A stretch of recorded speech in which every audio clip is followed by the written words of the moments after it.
Families across the state are worried about the future of the New Century Scholarship Program, while legislators are worried about picking up the tab for so many scholars. BYU Daily News reporter Garrett Tenney has this special report on how schools, families, and whole communities are affected by the New Century's future. This is a good lifestyle, but there's more out there, you know. Forever. This is my whole life. I've always planned on going to college. Cooper Cornea, from the small northern Utah community of Randolph, is a lot like most other high school seniors across the state. I'm getting ready to be done with schoolwork, but I'm not quite ready to be done playing basketball and football. Can't believe it's just about over. Most kids in high school, though, don't wake up to hundreds of animals to feed before the school bell rings. We've got about 420 mother cows. Yep, they eat a lot. But Cooper's dreams go much further than ranch life in Rich County, and he knows a university education is the way to get there.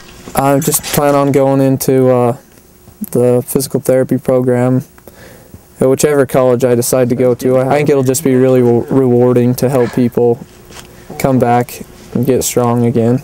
Cooper will be the first child in his family to attend college. His two older brothers work nearby. One is a mechanic, the other runs a ranch. He's pretty sure he's got the grades to get into college, but paying for physical therapy school is another matter. It's always a little tough to finance the whole deal. Earning Utah's New Century Scholarship would help make Cooper's dream of going to college a reality. I think just any scholarship's great, but then the New Century's pretty big, so it's always one I've wanted to accomplish and get. The New Century Scholarship pays up to 75% of a student's tuition the first 4 semesters at any of Utah's universities.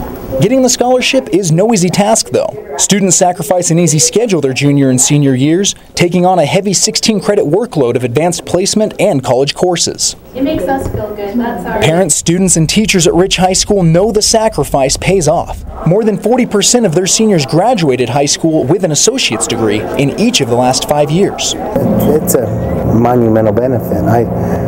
It's done more for these kids in these communities probably than any other thing educationally we've done at this school. Principal Rick Larson says the New Century Scholarship opens doors for his students that would otherwise not be much of an option. They're sort of first in their families to embrace college, to embrace higher education. And we've had a lot of success stories of students who've gotten a good foot in the door, and they're able to go on and obtain 4-year degrees, where without that head start, I don't think it would be possible.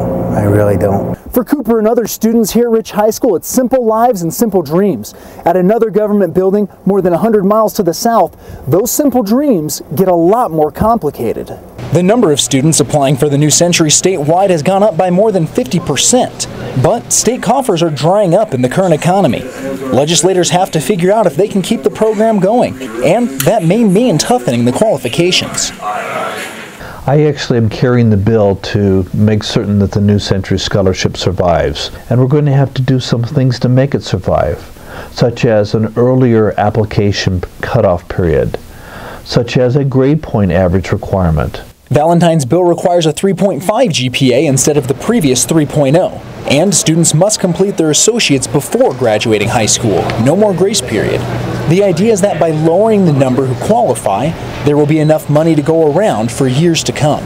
But if there are fewer scholarships statewide, Cooper's dad and many other parents in Rich County fear their kids will get the short end of the stick. The biggest impact would just be financial. It would be kids would have to find other ways to pay for college. We could go and you could look at that list of photographs on that wall, and we could just pick out one after the other that went to college because of the scholarship.